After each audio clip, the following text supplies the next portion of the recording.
आज ही Doubtnut app download करें। Doubtnut पर अपने सभी गणित, रसायन विज्ञान, भौतिक विज्ञान और जीव विज्ञान के डाउट्स का करो सफाया। बस प्रश्न की फोटो खींचो, एक ही प्रश्न को क्रॉप करो और तुरंत वीडियो सोल्यूशन पाओ। अभी डाउनलोड करें। दिया गया प्रश्न है, निम्नलिखित में कौन सा कथन क्या है, गलत है। ठीक है, तो चलिए देखते हैं पढ़ के कौन सा गलत है कौन सा सही है। ए, किसी चालक के अनुप्रस्थ काट से प्रवाहित आवेश और प्रवाह के समय का अनुपात ही विद्युत धारा कहलाता है। तो हाँ, ये तो क्या है, सत्य है। क्यों सत्य है? क्योंकि हम जानते हैं विद्युत धारा के परिभाषा से विद्युत धारा I बराबर क्या होता है, आवेश की प्रवाह की दर को क्या कहते हैं, विद्युत धारा कहते हैं। तो वो आवेश मान लीजिए Q है और प्रवाह की दर मतलब प्रवाह का समय का अनुपात क्या है, T है। तो यह क्या, कौन सा कथन हुआ, सही कथन हुआ। ठीक है, मतलब ये हमारा उत्तर नहीं है। अब आ जाइए किसमें, बी में आ जाइए। किसी सेल के अंदर हो रही रासायनिक अभिक्रियाएं। ठीक है, सेल सेल बोला है, सेल में रासायनिक अभिक्रियाएं तो होती हैं, हाँ होती हैं ही। उस सेल के दोनों ध्रुवों को, दोनों ध्रुव भी होते हैं उसमें, को जोड़ने वाले तार में आवेश के प्रवाह के कारण है। हाँ, ये भी सत्य है। क्यों? जब भी हम जानते हैं कि हमारे पास सेल जो होता है वह प्राथमिक सेल भी होता है। ठीक है, तो उस सेल में क्या लगे रहता है, दो इलेक्ट्रोड लगे रहता है, इस प्रकार से, है ना। उसी से दो टर्मिनल मिलते हैं और उस इलेक्ट्रोडों को किसमें डाल दिया जाता है, तो रासायनिक विलयन में डाल दिया जाता है ना। ये लीजिए, कुछ केमिकल्स में मिला दिया जाता है ना, रसायन में मिला दिया जाता है।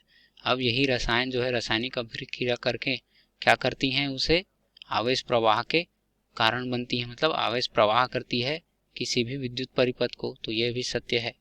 ठीक है, अब तीसरा देखिए, डी देखिए, चौथा देखिए, विद्युत धारा की परंपरागत दिशा, है ना। विद्युत धारा की परंपरागत दिशा मतलब यहीं से ले लेते हैं। चलिए, इसे मान लीजिए एक किसी प्रतिरोध से जोड़ दिया गया, ये मान लीजिए ये प्रतिरोध है।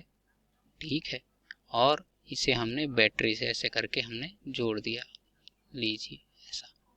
ठीक है, ये लीजिए, है ना, बैटरी, इसमें विभवांतर भी। तो विद्युत धारा की परंपरागत दिशा इलेक्ट्रॉनों की प्रवाह की दिशा के विपरीत मानी जाती है। हाँ, हम जानते हैं कि इलेक्ट्रॉनों की प्रवाह की दिशा की क्या होती है, विपरीत होती है। मतलब विद्युत धारा की दिशा, अगर इलेक्ट्रॉनों की प्रवाह की दिशा इस तरफ है, ऋणात्मक से धनात्मक तक, तब धारा I की प्रवाह की दिशा किस तरफ होती है, धनात्मक से ऋणात्मक होती है। यह भी सही है। तीसरा देखिए, विद्युत धारा के स्रोत, विद्युत धारा के स्रोत कौन कौन से हैं, जैसे सेल, बैटरी आदि। अभी अभी जस्ट पढ़े कि सेल, बैटरी आदि इलेक्ट्रॉन उत्पन्न करते हैं। नहीं, इलेक्ट्रॉन उत्पन्न नहीं करते हैं। क्या उत्पन्न करते हैं, देखिए यहाँ पे धारा उत्पन्न करते हैं। इलेक्ट्रॉन तो उसमें बहता है, ठीक है, धारा उत्पन्न करते हैं। और इलेक्ट्रॉन के प्रवाह के कारण, आवेश के प्रवाह के कारण क्या होता है, धारा उत्पन्न होता है।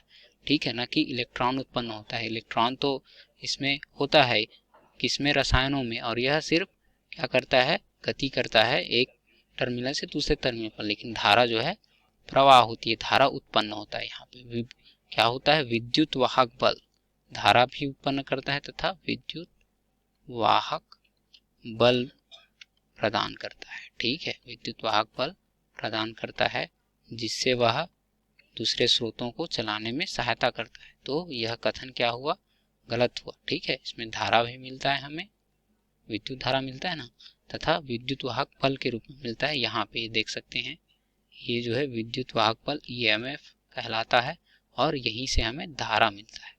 ठीक है, तो यह कथन क्या हुआ, गलत कथन हुआ। अतः हमारा उत्तर ये हो जाएगा। ये लीजिए, क्या है, ये हमारा उत्तर है ना। ये लीजिए, धन्यवाद। कक्षा 6ठी से 12वीं से लेकर नीट, IIT, JEE वो एडवांस के लेवल तक 1 करोड़ से ज्यादा छात्रों का भरोसा। आज ही डाउनलोड करें डाउटनेट ऐप या व्हाट्सएप करें अपने सारे डाउट्स 8400 400 400 पर।